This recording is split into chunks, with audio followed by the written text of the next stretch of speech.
Neredeyiz Yasemin? Didim Apollon Tapınağı'ndayız. Teşekkürler.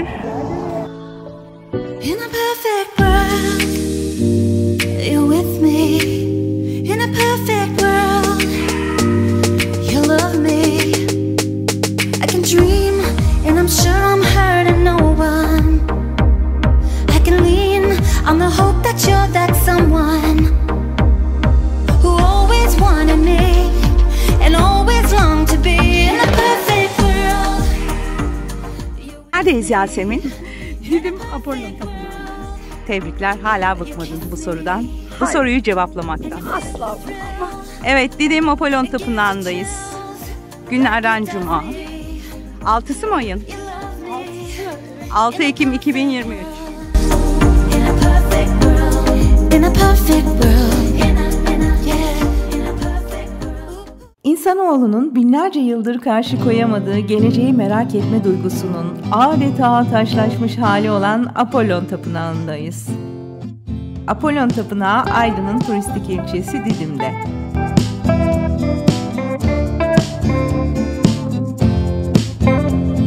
Şu anda bir kehanet merkezindeyiz. Yani bu yüzyıla geldiğimizde de aslında şöyle söyleyebiliriz. Bir takım geleceğe dair bir şeyler öğrenmek isteyen meraklı insanlar, geleceğini öğrenmek isteyen meraklı insanlar nasıl medyumlara gidiyorsa, işte milattan önce 6. yüzyılda, 6. 7. yüzyıl diyebiliriz. Çok daha uhrevi düşünülen bir alandayız. Yani burası bir kehanet merkezi.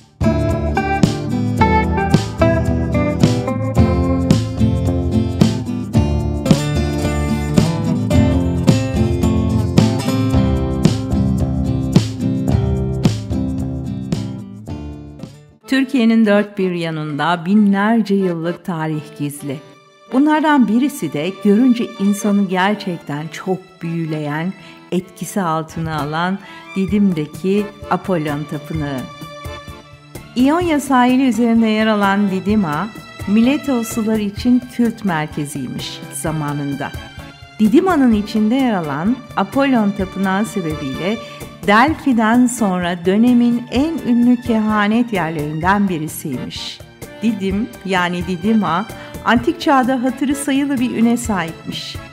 Alanda kazı yapan Alman arkeologlar buradaki en eski tapınağın M.Ö. 8. yüzyılda inşa edildiğini ve M.Ö. 560 civarında devasa bir tapınağa dönüştürüldüğünü göstermiştir. İyon isyanını kanlı bir şekilde bastıran Persler, M.Ö. 494'te Miletos'u ve Didima'yı yağmalayıp yakıp yıkmışlar.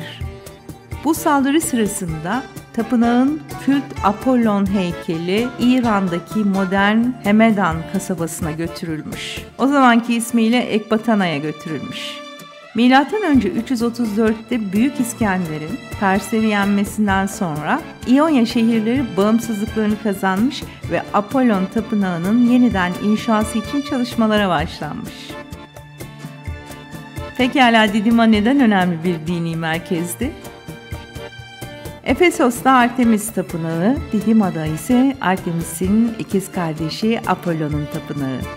Apollon, Antik Yunan inancına göre güneş, kehanet, müzik ve sanat tanrısı. Efsaneye göre Tanrı Apollon Didima'da çoban Brankos'a rastlamış. Ondan çok hoşlanmış ve ona biliciliğin yani kehanetin sırlarını vermiş. Bu karşılaşmadan sonra Brankos ise karşısına çıkan Defne ormanı ve su kaynağının bulunduğu yerde Apollon Tapınağı'nı kurmuş. Ama şimdiki haliyle değil. Yıllar sonra Brankos'un soyundan gelenler yani Brankitler olarak adlandırılan rahipler Didima'ya gelmiş ve tapınağı yönetmişler. Hatta Didim'e Brankidai de denilmiş. Daha sonra Miletoslular Didima'da Tanrı Apollon adına dev bir tapınağın yanı sıra tapınağa ulaşmak için bir de kutsal yol inşa etmişler. Devasa Apollon Tapınağı Didima'yı antik çağın kehanet merkezi haline getirmiş. Pekala Didim'deki Apollon Tapınağı'nı benzersiz kılan özelliği ne? Apollon Tapınağı iç mekanlarının çeşitliliği ve karmaşıklığı ile benzersiz bir antik harika. Ben burada ne kadar anlatırsam anlatayım ya da fotoğraflarda ne görürseniz görün, bu bölümde ne izlerseniz izleyin, mutlaka orada bulunmanız gerekiyor. O devasa sütunların yanında şöyle bir durmanız gerekiyor. Ünlü mimar Hippodamos da Miletliydi. Efes bölümünü izlemeyenler Efes bölümünü izlesinler. Estetik düşkünü Miletoslular mimariye büyük önem veriyorlarmış. Dünyanın 7 harikasından biri olan Artemis Tapınağı'yla yarışması için Apollon Tapınağı'nın ölçeklerini öyle büyük tutmuşlar ki tapınağı tam olarak ne Miletoslular, ne Büyük İskender, ne de Romalılar bitirebilmiş. Hiç bitmemiş inşası.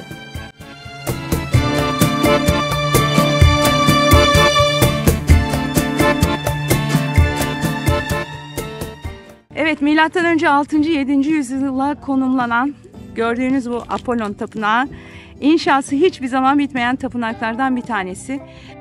Kaidesi merdivenli ve 4 tarafı sütunlarla çevrili 124 tane sütun mevcut bu tapınakta ve oldukça ihtişamlı bir tapınak. Tapınağın bir tarafında defne ağaçları var. Bu da bu tapınağın özelliğini artıran bir unsur. Çünkü Apollon defneye aşık. Kutsal ağacı Defne'dir.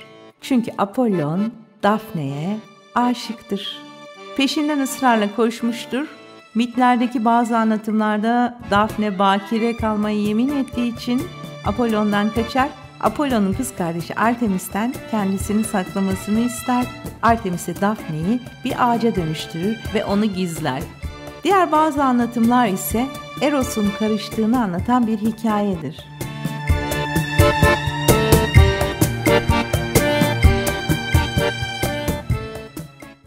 Şimdi tapınağa girdiğiniz zaman sizi şöyle bir Medusa figürü karşılıyor. Sevgili Yasemin, Medusa ile ilgili akşamdan beri çok görmek istediğini biliyorum.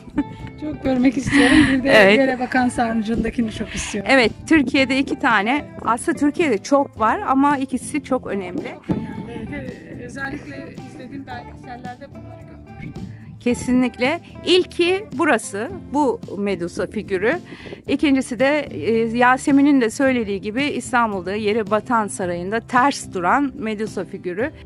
Neden girişte hemen Medusa? Bakışlarıyla taşa çevirdiği için hikayesinden biraz sonra bahsedeceğim. Korumak amaçlı. Aslında çok büyük bir alan değil ama çok etkileyici bir alan. Çünkü devasa sütunlar var. Bir de ortada bir avlu. Bu tapınağın üstü açık, çok yüksek bir tapınak. Diğer tapınaklardan ayrılan bir takım özellikleri var. Onlardan da bahsedeceğiz ama en çok herhalde dikkatinizi çekecek olan kehanet bölümü. Yani kahinler. Bunlar kim? Bunlar Bronkitler diye geçiyor tarihi. Muhteşem bir görüntü. Çünkü sütunlar devasa. Yasemin, bakın şimdi sütunların yanında Yasemin'i size göstereyim. Yani ne kadar devasa olduğunu şöyle bir görün. Yani bakın uzağa gidiyorum ve yaklaşıyorum. Tamburu bile o kadar geniş ki. Ben ilk defa bu kadar büyük sütun görüyorum. Diğer adıyla Didima Tapınağı. Didima'nın manası biraz önce böyle Yasemin'le bir de birkaç dostla konuştuk. İkiz kardeş demek. Neden Didima denmiş? Bakar mısın prizlere? Yani taş işçiliğine bak. Bakıyorum zaten. Şunlar inci gibi. Çok etkileyici. Apollon ile Artemis ikiz kardeş. Apollon'un hayat hikayesi de çok enteresan bir hayat hikayesi var. Zeus'un oğlu. Zeus Hera ile evlenmeden önce Leto ile birlikte. Leto ile birlikteliğinden Apollon dünyaya geliyor ve daha sonra Hera çok kıskanıyor ve Leto'ya eziyet ediyor. Leto da kaçıyor çocuklarını korumak için ama Zeus da onları koruyor. Yani Bütün bu eziyetlere karşılık işte Apollo'nun hayat hikayesi de bir hayli manidar. Ve ikiz kardeşi de Artemis.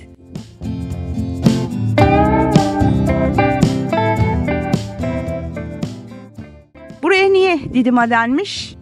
Burası inşa edilirken Efes Artemis Tapınağı, biliyorsunuz Artemis ikiz kardeş dedim. Yani oraya benzetilmeye ya da işte oradan daha iyi olsun bu tapınağımız manasında orayla eş koşmaya çalışıldığı için Didima denmiş buraya.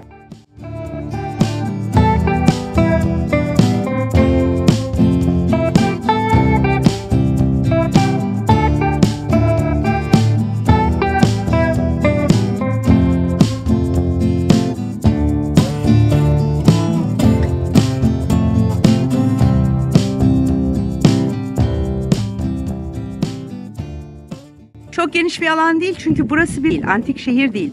Burası bir kutsal alan. Milet ile bağlantılı bir kutsal alandan bahsediyoruz. Milet'ten buraya uzanan 17 kilometrelik rahiplerin yürüdüğünde haç vazifelerini yaptığı kutsal alan. Milet okuluyla bağlantılı. Yani Milet antik şehrinin bir parçası diyebilir miyiz? Diyebiliriz. Şimdi şu anda tapınağın etrafındayız. Çift sıra sütunlar var.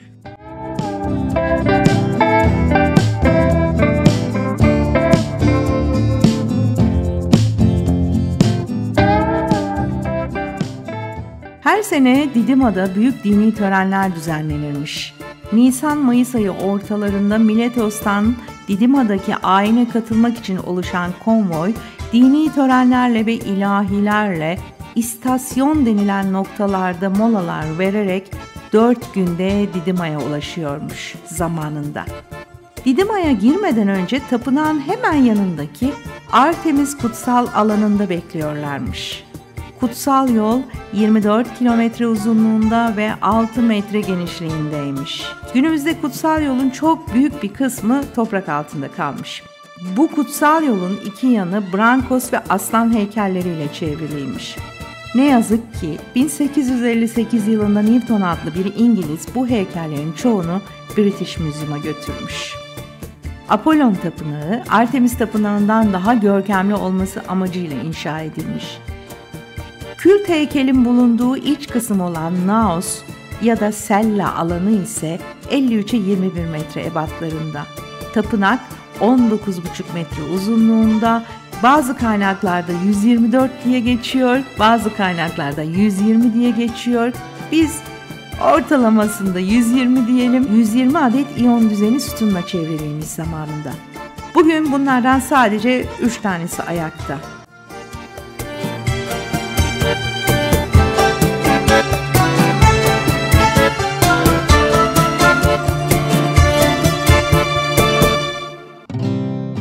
Şu anda tam arkasındayız.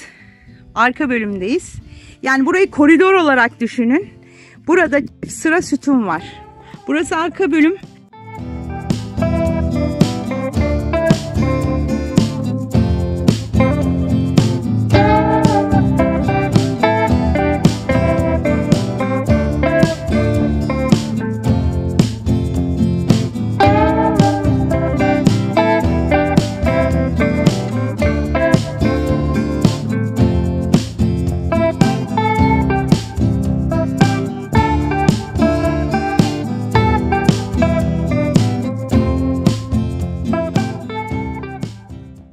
Bu arada kehanet merkezi dedik. Nasıl oluyor bu kehanetler? İnsanlar yol yapıyor. Bayağı uzun yollardan geliyorlar. Hediyelerle ve paralarla geliyorlar. Yani buraya öyle halktan herkesin gelip de bizim şu derdimize bir çare bul, ne olacak halimiz deme şansı yok. Parası varsa. Çünkü düşünün ki uzun yoldan geliyor. Bir kere 3 gün burada beklemek zorunda kalacak. Yiyecek, içecek. Bugünün şartlarıyla bile düşünebilirsiniz.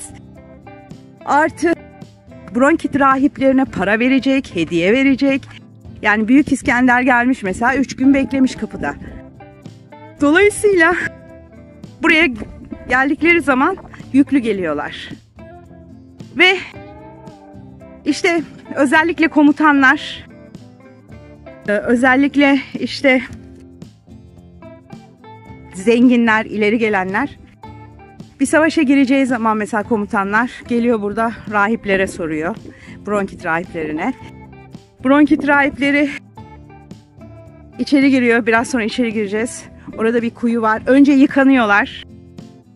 Bir takım seremonileri var. Sonra orada kuyudan, Apollon'dan geleceğe dair sordukları soruların cevaplarını alıyorlar. Ve 3 gün dışarıda bekleyen insanlara 3 gün sonra gidip bir takım cevaplar veriyorlar. Verdikleri cevaplar ise çok enteresan. Aynı günümüzdeki gibi. Böyle çok net değil, yuvarlak yuvarlak cevaplar aslında. Ama dediğim gibi o zamanın inanışıyla bugünün inanışını düşündüğünüz zaman ne diyorsun Yasemin? Fark var mı? Her zaman söylediğim, her zaman inandığım bir şey var. Hiçbir zaman hiçbir şey değişim olur. Evet, sadece çağ değişiyor. Çağın ismi değişiyor. İnsanlar değişiyor. Bugün de gelecekten haber almak isteyen bir sürü insan, bir sürü insana fal baktırıyorlar.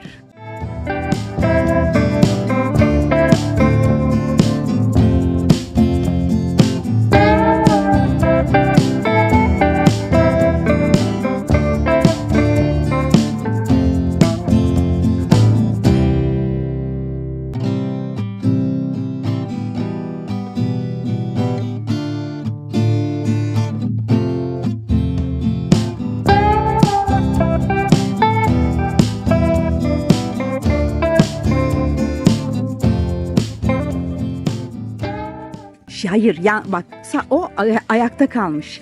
Şöyle hayal et. Hepsi böyle. Hepsi böyle.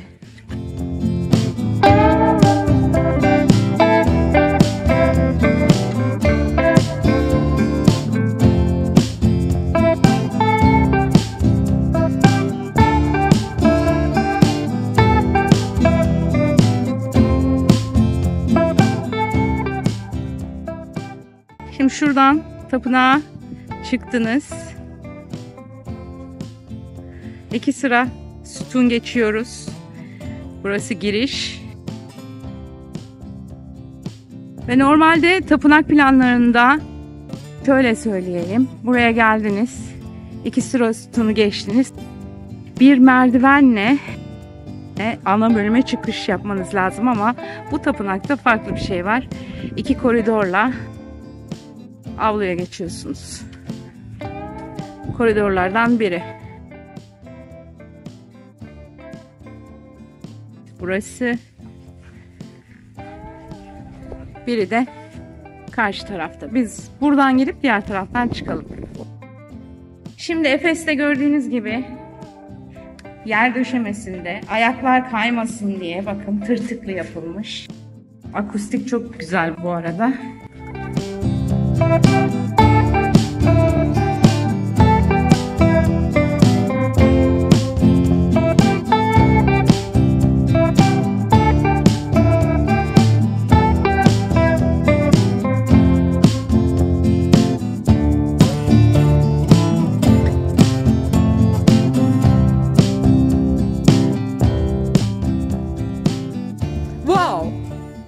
Düşünsenize, duvarlar 25 metrenin üzerinde yüksekliğe sahip. Elbette üstünün kapatılamayacağını gösteriyor bu bize. O yüzden 3. kısım diye adlandırdığımız Naos bölümü yani Sella bölümü hep açık kalmış. Genelde tapınaklarda Naos'a giden yol tek iken bu tapınakta 2 ayrı tünel şeklinde yapılmış. Opistodomos adını verdiğimiz ilk giriş kısmı merdivenler ile yükseltilmiş ama bizi burada en çok etkileyen şey yaklaşık 19 metre boyundaki mermer sütunlar. Bu sütunlar yaklaşık 70 ton ağırlığındaymış. Her birinin maliyeti burada çalışan bir işçinin 55 yıllık kazancı kadarmış. O yüzden buradaki sütunlar için her biri bir insan yaşamı kadardır diye bir ifade kullanılır. Naos'u çevreleyen alandaki sütunlar yaklaşık 22 metre yüksekliğinde. Bu yükseklik, bu büyüklük, bu azamet gelen herkesi derinden etkilemiş ve buraya gelenler sayesinde tapınak dilden dile dolaşmış. Didim Apollon Tapınağı bu kadar önemliyken neden önemini kaybetmiş? Romalı İmparator Theodosius kendisini Hristiyanlığın koruyucusu ilan ettiğinde tüm tapınaklara savaş açmış ve bu mimari şaheserlerin artık kullanılamayacağını, çevresinde yapılan şenliklerin ve ayinlerin tamamen yasaklanacağını 385 yılındaki bir yasayla duyurmuş. 388'de Roma'nın doğu illerinde valiler bunu uygulamaya başlamışlar. Pagan dünyasına ait ne kadar faaliyet varsa hepsi sona erecekmiş. Bu kararlarla birlikte Apollon Tapınağı da bahçesinde oynanan trajedya gösterileriyle, milletten gelen şenlik alaylarıyla, yanı başında bulunan küçük bir stadyumdaki spor gösterileriyle tarihe karışmış. Didima hiçbir zaman bir şehir olmamış, hep kutsal bir mahal olarak tarih sayfalarında yerini almış.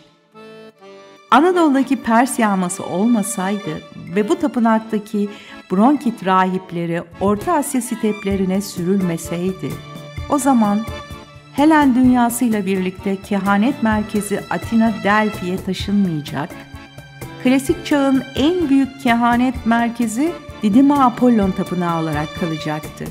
Derler ki, eğer bu tapınak Efes'teki Artemis Tapınağı gibi bitirilebilseydi, o zaman antik çağ dünyasında 7 değil 8 harika olacaktı.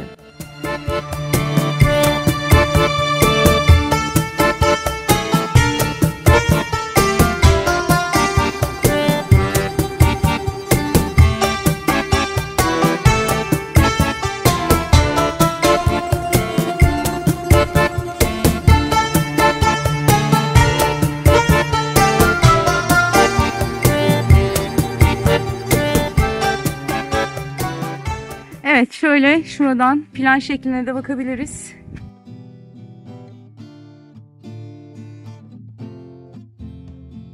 Ön giriş, 2 sütunlu bölüm ve koridorlar iki tarafta. Tarihçi Strabon'a göre bu görkemli devasa yapının üzeri hiçbir zaman örtülmemiştir. Didim Tapınağı, sınırları içinde sığınanlara dokunulmazlık sağlayan bir özelliğe de sahipmiş zamanında.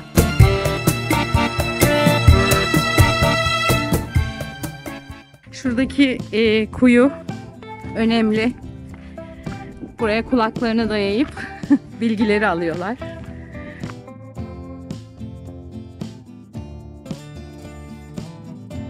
Ve şurada kapalı bir alan var. Sadece Bronkit rahiplerinin girebildiği alan. Tapınak Roma döneminde imparatorların ilgisini çekmiş, desteklerini almış. Trajanus imparator olmadan önce tapınaktaki bilicilere danışmış, ona günün birinde imparator olacağı söylenmiş. Trajanus imparator olduktan sonra tapınağa yardımlarda bulunmuş. Milattan sonra 262 yılına baktığımız zaman Gotların saldırıları sırasında tapınak kısa süre içinde savunma amaçlı kaleye dönüştürülmüş. Bu döneme tarihlenen bir yazıtta tapınağın içinde hapis kalan insanların susuzluktan kırıldığı, ardından kutsal alanda su kaynağı çıkmasıyla insanların kurtulduğu belirtilmiş. Millet'te Hristiyanlığın yayılmasından sonra tapınağa ilgi azalmış. Bu dönemde zarar görmüş. Kutsal yerine bir kilise inşa edilmiş. Antik dönem yazarları Didim Tapınağı'ndaki bilicilik etkinlikleri, kehanet etkinlikleri hakkında önemli bilgiler aktarmışlar. Tapınakta bir bilici kadın ve kutsal pınardan söz etmektedirler. Kehanet, vezinli sözlerle ilgili kişiye aktarılmaktaymış. Bilicilik ocağına başvuranların bilici kadının yanına girmesine izin verilmemekteymiş. Kehanet, Apollon'un sözcüleri tarafından vezne dökülerek ilgili kişiye aktarılırmış. bilicilik merkezine köylülerden tutun da tarih sahnesinde yer almış birçok imparatora kadar farklı kesimlerden başvurular yapılmış. Didim'de biliciliğin yanı sıra 4 yılda bir kutlanan Didima şenlikleri de yapılmaktaymış. Bu şenliklerde spor karşılaşmaları, müzik ve tiyatro yarışmaları yapılıyormuş. Didim Stadyumu tapınağın güneyindeymiş. Tapınak ve çevresindeki kazılarda erken döneme ait yazıt bulunamamış. Yazıtlar olasılıkla Hristiyanlığın resmi din ilan edilmesi sırasında yok edilmiş olmalı. M.Ö. 6. yüzyıla ait bir yazıtta korsanlık yapmanın doğru bir iş olup olmadığını soran gençlere bilici şu yanıtı vermiş: doğru olan babalarınız gibi olmanızdır.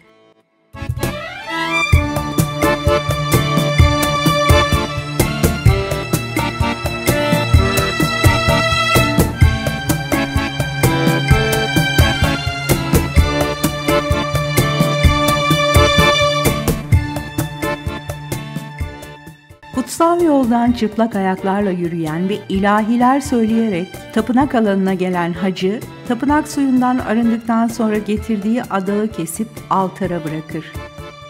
Sonrasında da dileğini bir kağıda yazıp, dileğinin olup olmayacağını öğrenmek için merdivenlerden çıkıp, etkileyici sütunların arasından geçer ve gözlerini yere sabitleyip defne dallarıyla çevrili alana kadar ilerler.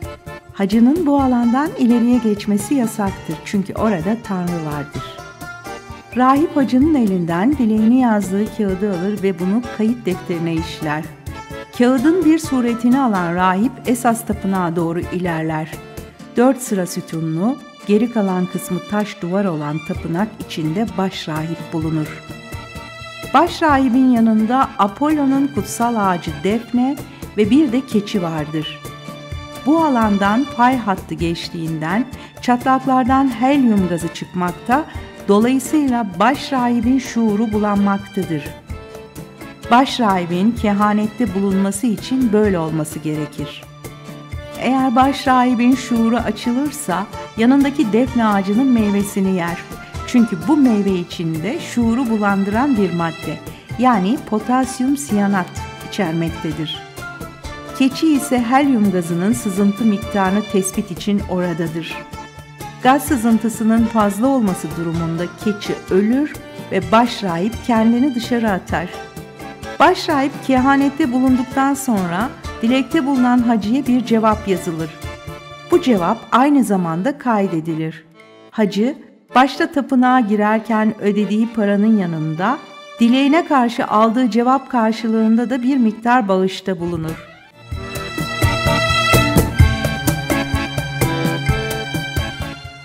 Bu tapınak, yani Apollon Tapınağı, Artemisyon ve Sisam'daki Hera Tapınağı ile beraber Helenistik çağın en büyük 3 tapınağından birisi.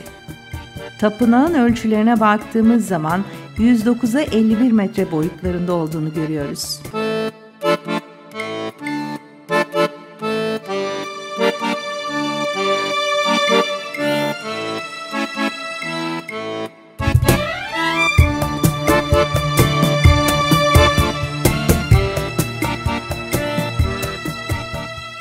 Apollon kutsal alanından artık çıkıyoruz ama çıkmadan Medusa'dan da bahsetmek istiyorum tabii ki. Bu tür Medusa tasvirleri önemli yerleri kötü enerjilerden korumak için birçok Yunan ve Roma tarihi bölgesinde de bulunuyor. Yunan mitolojisine baktığımız zaman Medusa oldukça çirkin, saçları yılan şeklinde, korkunç bakan bir figür. Ancak çok acıklı bir hikayesi var. İnsan bu hikayeyi öğrendikten sonra, günümüze de uyarladıktan sonra biraz düşünüyor. Biraz önce de dediğimiz gibi çağla değişiyor ama bazı şeyler hiç değişmiyor. Şurada gördüğünüz figür Medusa aslında son derece güzel bir kadın ya da genç kız. Yer altında yaşayan 3 kız kardeşten bir tanesi. Ancak yeraltı ülkesinde yaşayan 3 kız kardeşten bir tanesi ve tek ölümlü olanı. Çok güzel, çok fazla aşık olan var. Ama bir aşık olan var ki biz 3 mızrağıyla Yunan mitolojisi figürlerinde tanıdığımız Poseidon, denizlerin tanrısı, içki, şarap tanrısı. Poseidon, Medusa'ya felaket aşık. Fakat Medusa bakire ve bakire olarak yaşamaya yeminli. Kendini dine vakfetmek için, yani o dönemin din anlayışına vakfetmek için Athena'nın yanına sığınıyor. Poseidon'un karısı. Olaylar biraz karışıyor. Poseidon bir gece zorla Medusa'ya sahip oluyor. Yani bugünkü tabiriyle tecavüz ediyor. Ve bunu duyan Athena bir şekilde duyuyor. Medusa'yı sürüyor. Sürgün hayatı veriyor. Fakat yetmiyor. Hırsını alamıyor. En sonunda böyle bir yaratığa çeviriyor. Saçları yılan, bakışlarıyla insanları ya da her şeyi taşa çeviren korkunç bir yaratığa çeviriyor. Peki yetiyor mu? Şimdi neden Medusa figürü her yerde, Anadolu'da birçok yerde de karşımıza çıkıyor. Hani 2 tanesi önemli ama her yerde yarımdır, vücudu yoktur. Bu şekildedir. Neden? Çünkü Athena Perseus'u görevlendiriyor ve diyor ki git onu öldür. Perseus Medusa'yı öldürmek için gidecek ama bakışlarıyla taşa çevirdiği için bir aynayla yaklaşıyor ve kılıcıyla başını gövdesinden ayırıyor. Bu yüzden sadece baş figürünü görüyoruz betimlemelerde. Böyle acıklı bir hikayesi var. Apollon'un Defne'ye olan aşkına benziyor mu? Yani. Biraz ortak noktaları var değil mi? Ve aynı yerde olmaları da ilginç değil mi?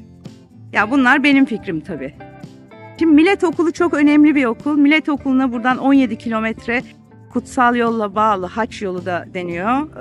Rahipler yalın ayak yürüyerek o 2 yanı heykelli yoldan buraya geliyorlar. Aslında benim kafamı karıştıran Millet Okulu özel bir okul. Doğa gözlemcisi bilim adamları, başta Thales olmak üzere yer alan İskenderiye Okulu'ndan sonra en büyük okullardan bir tanesi. Peki burası kehanet merkezi, orası akılcı bir okul. Neden birbirine bağlı diye düşünmeden edemiyorum.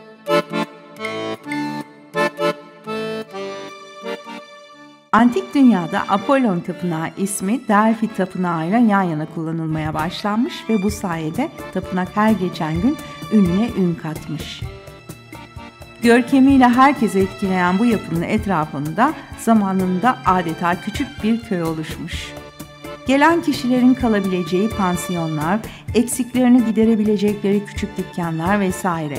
Tıpkı bugünkü gibi. Fakat gerek depremler gerekse savaşlar tapınak inşasını hep geciktirmiş ve bir türlü bitirilememesine neden olmuş. Tapınak o kadar büyükmüş ki biraz da bu yüzden tamamlanamamış demek doğru olur zannediyorum.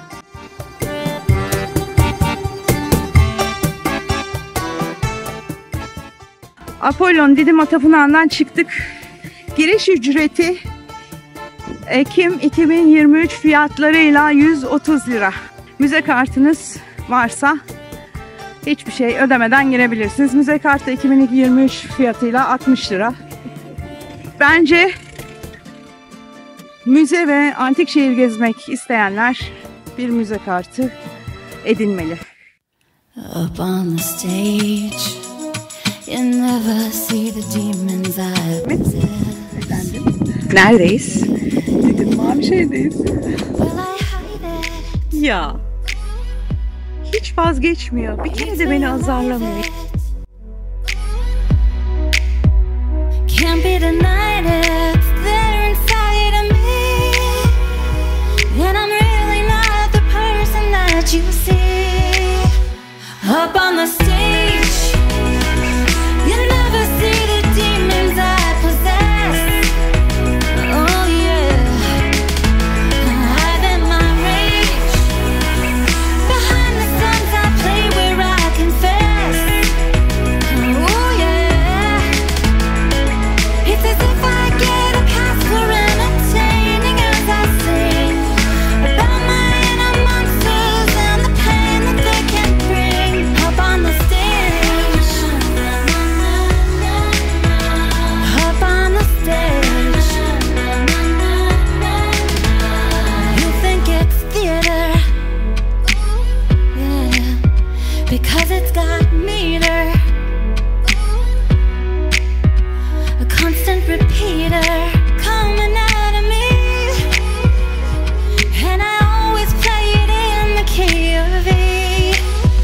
up